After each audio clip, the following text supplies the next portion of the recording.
Hi every one. ഇന്നത്തെ simple ട്രിക്കിലോട്ട് പോയാലോ.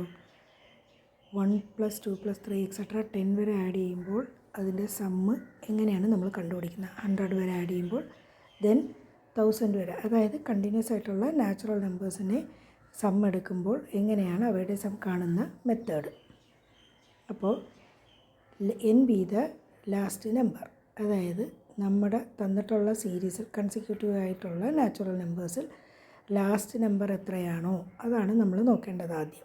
Then അതിൽ നിന്നും ഒന്ന് കൂട്ടുക, ദെൻ ഡിവൈഡഡ് ബൈ 2. n ആണെങ്കിൽ n × n+1/2. n എന്ന് പറയുന്നത് ഇവിടെ 10 ആണ്, n+1 എന്ന് പറയുന്നത് 11 ആണ്. നമ്മുടെ സം എന്ന് പറയുന്നത് 10 × 11/2, അതായത് 1 മുതൽ 10 വരെ ആഡ് ചെയ്യുമ്പോൾ ടോട്ടൽ കിട്ടുന്നത് ഈ ഫോർമുല യൂസ് ചെയ്താൽ നമുക്ക് കിട്ടും. ദാറ്റ് ഈസ് ആൻസർ 55 എന്ന് കിട്ടും. ദെൻ 1 to 100 വരെയുള്ളത് ആഡ് ചെയ്യുമ്പോൾ n എന്ന് പറയുന്നത് 100 ആണ്, കൺസിക്യൂട്ടീവ് ആയിരിക്കണം, നാച്ചുറൽ നമ്പേഴ്സ് ആയിരിക്കണം. 100 × 101/2, 100നെ ക്യാൻസൽ ചെയ്യുമ്പോൾ 50 × 101. ഇതാണ് നമ്മുടെ ആൻസർ. അടുത്തത് ലാസ്റ്റ് നമ്പർ എന്ന് പറയുന്നത് 1000 ആണ്. അപ്പോൾ n എന്ന് പറയുന്നത് 1000 ആണ്, n+1 എന്ന് പറയുന്നത് 1001.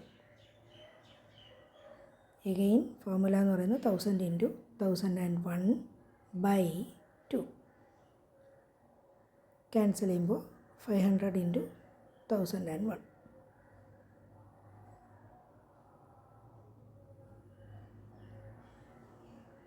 ഇത് വളരെ ഈസി ആയിട്ടുള്ള ഒരു ഫോർമുലയാണ്.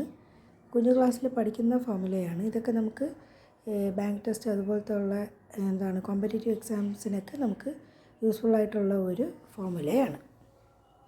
ഇത് നമ്മൾ മൾട്ടിപ്ലൈ ചെയ്യുമ്പോഴത്തേക്കും 500 × 1001. ആദ്യം 5 കൊണ്ട് മൾട്ടിപ്ലൈ ചെയ്യുക, 5005 കിട്ടും. അഡീഷണൽ ഉണ്ട്, 2 സീറോസ് ഇടുക.